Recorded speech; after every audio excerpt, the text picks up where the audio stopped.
Assalamualaikum warahmatullahi wabarakatuh. Selamat pagi anak-anak. Semoga anak-anak di pagi hari ini diberikan kesehatan, kita semua keluarga diberikan semangat belajar untuk anak-anak.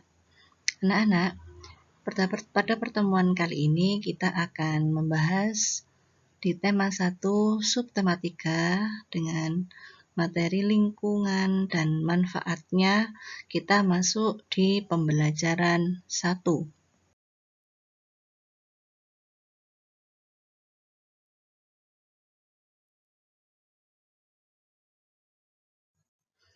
Materi pokok atau materi inti pembelajaran hari ini yaitu yang pertama, kita akan mempelajari kembali mencari ide pokok paragraf. Mengingat kembali di subtema 1 itu ya anak-anak ya. Kemudian yang kedua, memberi contoh kegiatan yang memanfaatkan alat gerak manusia. Dan yang ketiga, kita akan mempelajari bagaimana cara menjaga kesehatan organ gerak kita. Masih ingatkah anak-anak cara menentukan ide pokok dalam sebuah paragraf?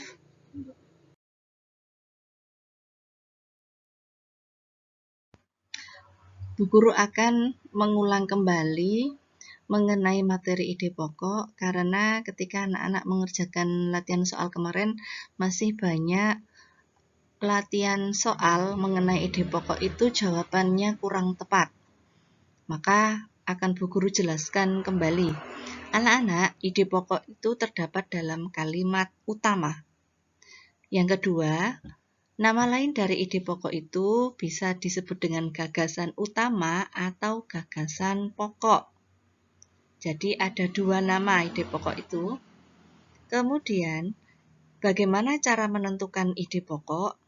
Yaitu yang pertama, cara kita harus membaca dari keseluruhan teks bacaan. Membaca dari semua paragraf yang sudah ada. Dan ketika sudah kita baca, yang kedua yaitu memahami dari isi bacaan tersebut. Nah, di sini Bu Guru akan mengambil salah satu contoh dari yang ada di LKS kalian pada pada halaman 85 anak-anak. Akan seperti itu contohnya, nanti dibaca keseluruhan isi teks bacaan tersebut. Kemudian cara menentukan ide pokok yaitu terdapat pada setiap paragraf anak-anak. Kita lanjut ke yang berikutnya. Di paragraf yang pertama dengan judul teks bacaan berkebun. Hari Minggu pagi, Buyung diajak ayah untuk berkebun. Mereka akan menanam di kebun belakang rumah. Ayah ingin memanfaatkan lahan kebun tersebut untuk menanam tanaman. Buyung ingin belajar untuk menjadi seorang petani kecil. Ayah mempersiapkan alat dan bahan yang dibutuhkan. Dari satu paragraf itu, maka ide pokok paragraf di atas adalah hari Minggu pagi, Buyung diajak ayah untuk berkebun. Paragraf yang kedua, Salosa dan Wulan datang menghampiri Buyung. Mereka membantu Buyung untuk menanam. Buyung mulai mencangkul tanah. Ia menirukan gerakan petani di sawah. Salosa membantu mengambilkan bibit tanaman yang akan ditanam. Sedangkan Wulan mengambil air untuk menyiram. Mereka saling membantu dan bekerja sama.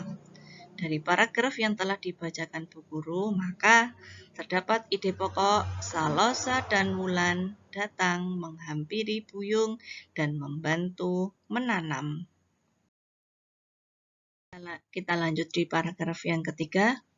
Tiba-tiba Buyung merasa tangannya sangat pegal karena terlalu semangat mencangkul. Ia tidak tahu bahwa tulang tangannya masih belum terlalu kuat untuk mencangkul. Tulang tangan anak-anak berbeda dengan tulang tangan orang dewasa. Daya kekuatannya pun berbeda. Disimpulkan dengan ide pokok, tiba-tiba Buyung merasa tangannya sangat pegal. Di paragraf yang terakhir, Buyung sadar bahwa ia harus menjaga kesehatan tulang tangannya agar tidak terjadi cedera. Kemudian Buyung meminta bantuan Salosa untuk membantu mencangkul. Salosa juga merasa kelelahan. Tulang tangannya juga tidak terlalu kuat untuk mencangkul. Akhirnya ayah Buyung membantu mereka untuk menyelesaikan mencangkulnya. Setelah itu, Buyung dan teman-temannya menanam tanaman tersebut dan menyiraminya. Ia harus menjaga dan merawat tanaman tersebut agar tumbuh subur. Dari paragraf yang dibacakan sama Bu Guru, mendapatkan ide pokok Buyung harus menjaga tulang tangannya agar tidak terjadi cedera. Anak-anak, paragraf 1 sampai paragraf 4, ide pokok tersebut bisa kalian catat ada di LKS halaman 86. Bisa kalian isi di situ.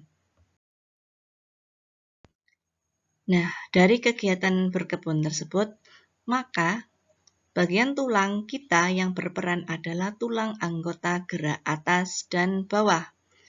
Karena melakukan kegiatan mencangkul ya, dari teks yang ada pada bacaan di atas tadi. Selain kegiatan mencangkul, banyak beberapa contoh aktivitas manusia yang memanfaatkan tulang anggota gerak. Di antaranya ada nelayan menebar jaring dengan tangan. Yang kedua, pemain bola voli melakukan smash dengan tangan. Yang ketiga, dengan contoh gambar pengemudi mobil menggunakan kaki untuk menginjak gas atau rem. Ketika kita melakukan berbagai banyak aktivitas, maka kita juga harus menjaga kesehatan organ gerak kita. Dengan cara bagaimana? Yaitu dengan cara makan makanan yang bergizi. Yang kedua, olahraga secara teratur. Yang ketiga, agar tulang kita tetap selalu kuat, maka berdiri dengan tegak. Yang keempat, istirahat dengan cukup. Yang terakhir yaitu duduk dengan posisi yang benar agar tulang belakang kita tidak melengkung. Seperti itu ya anak-anak ya. Dari kelima usaha atau kelima cara menjaga kesehatan organ gerak tubuh kita, maka bisa dibuat singkatan supaya anak-anak mudah menghafal. Mirip dengan kata mobil, cuman ini membentuk kata mobit. M-nya makan makanan bergizi, O-nya olahraga secara teratur, B-nya berdiri tegak, istirahat yang cukup, D-nya duduk dengan posisi yang benar. Diingat anak-anak ya. Terima kasih, sampai di sini materi dari Bu Guru. Apabila ada pertanyaan atau materi yang kurang paham, anak-anak bisa langsung japri ke Bu Guru. Wassalamualaikum warahmatullahi wabarakatuh.